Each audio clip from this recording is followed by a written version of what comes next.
225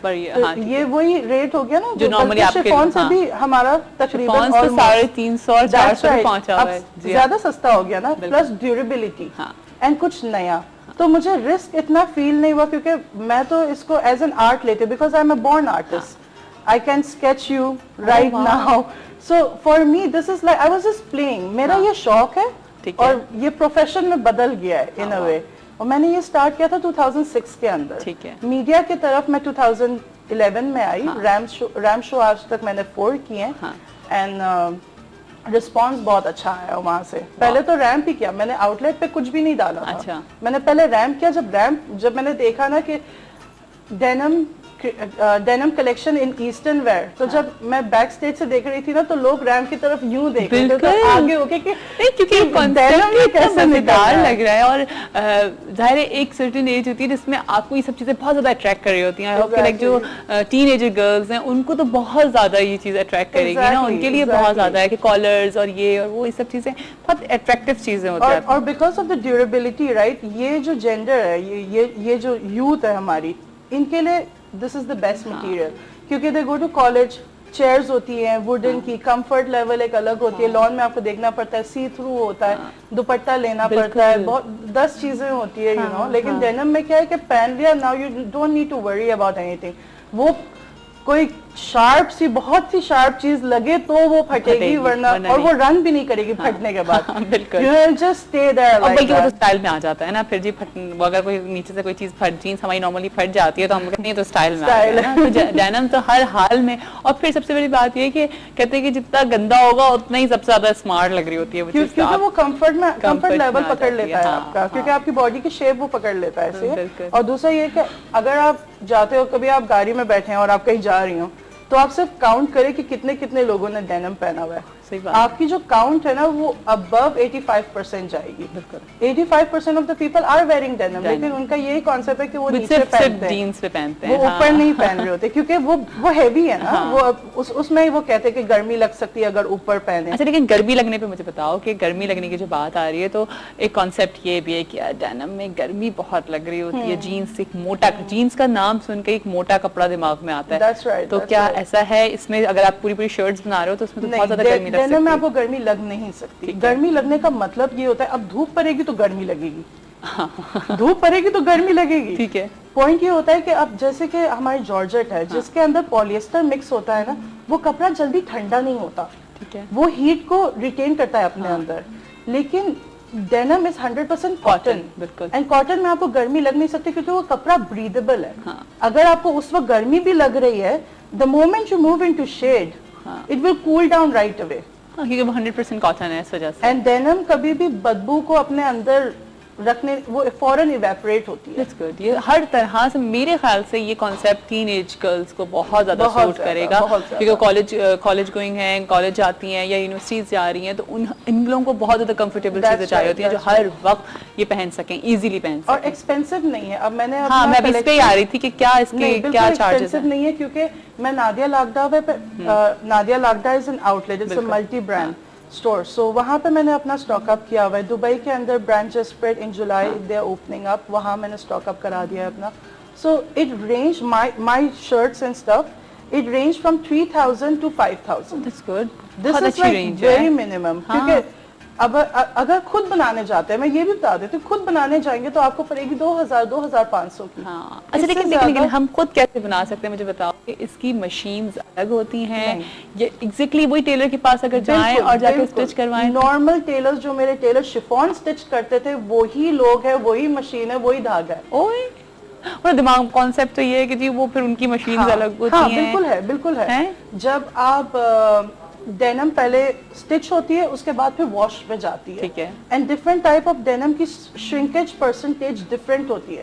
جیسے کہ آپ نے ایک مٹیریل اٹھایا, آپ نے پہلے اس کو اسٹچ کیا, اس کی پرسنٹیج بنتی ہے. کچھ ڈینم ایسی ہوتی ہے 12 انچ یوں شرنک ہوں گی اور 12 انچ یوں شرنک ہوں گی. وہ آپ اسٹچ کروانے کے بعد شرنک کرتے ہو یا اسٹچ سے؟ نہیں, جو میں پرووائڈ کری ہوں, میں پہلے کپڑے کو واش کرا دیتی ہوں, اس کے بعد پھر میں جو ایک سائزز ہوتی ہے اس پہ چلتی ہوں. لیکن اگر مجھے جیگنگز بنانی ہے, جیکٹس بنانی ہے, تو پھر وہ پہلے اسٹچ ہوگی اس کے بعد پھر واش پہ جائے گی. اچھا. اور اس کا وجہ یہ ہے جو ڈینم کا یہ جو لائن چل رہی ہوتی ہے آپ کی جو سلائی کی ادھر ریپلز بنتی ہے, شیڈڈ آتی ہے نا, کیونکہ وہ شرنک ہوتی ہے نا تو وہ لائن اس ڈیزائن کو پکڑ لیتا ہے. واو. اور وہ صرف پہلے اسٹچ ہو کے پھر واش میں جائے گی تو آئے گا, ورنہ نہیں آئے گا. نہیں آ سکتا. واو.